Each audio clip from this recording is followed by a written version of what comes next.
எங்களுக்கு ஒரு கப்பல் தெரியும், அண்ணன் தங்கச்சின்னு பழகிட்டு இருந்தாங்க. அவன் ஒரு பையனை லவ் பண்ணிட்டு இருந்தான், அவன் ஒரு பொண்ணை வெறித்தனமா சுத்திட்டு இருந்தான். அந்த பொண்ணு வந்து 4 வருஷமா அந்த பையனை லவ் பண்ணிட்டு இருந்தது. அவன் வந்து சரக்கு அடிக்கிறான், தம் அடிக்கிறான்ட்டு நைட்டோட நைட்டா பிரேக்கப் பண்ணான். பிரேக்கப் பண்ணிட்டு பேச்சப் போயிட்டாங்க.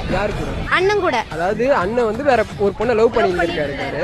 தங்கச்சி ஒரு பையனை லவ் பண்ணிட்டு இருந்தான். அண்ணன் போய் இப்படி சொல்றா, அண்ணன் அண்ணன் இப்படி ஆயிட்டு இப்படி பண்றான்னா ஊங்குறா. அண்ணன் என்ன பண்ணிட்டாரு, கை கொடுத்து தூக்குறேன்ட்டு மொத்தமா கைய புடிச்சுக்கிட்டாரு. கைய புடிச்சு இனிமேல் உன்னை விட மாட்டேமா அப்படின்னு விட்டு வாடா உன்னை பாத்துக்கிறேன் அப்படின்ட்டு கப்பல் ஆயாச்சு. 4 நாளைக்கு முன்னாடி தான் ஃபர்ஸ்ட் இயர் அனிவர்சரி கொண்டாடினாங்க. அண்ணன் தங்கச்சி லவ்வா என்ன கர்மண்டா இது.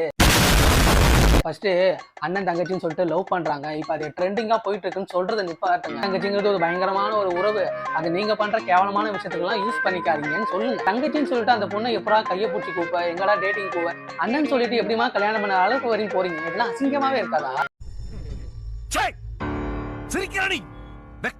லவ் பண்ணிட்டு இருப்பாங்க. அப்ப ஒருத்தவங்கள புடிச்சிட்டு போயிடும். அவங்கள வந்து இவங்க அண்ணன் இவங்க தங்கச்சின்னு ஒரு இன்ட்ரோ கொடுப்பாங்க. கொஞ்ச நாள் போன அப்புறம் உண்மையா லவ் பண்ணவங்களை அறுத்து விட்டுட்டு அண்ணன் தங்கச்சின்னு சொன்னவங்க திடீர்னு கப்பலா வந்து நிற்பாங்க. கேட்டா லவ் பண்றேன்னு அவங்க கர்மாந்திர காதலை வந்து சொல்லிட்டு இருப்பாங்க.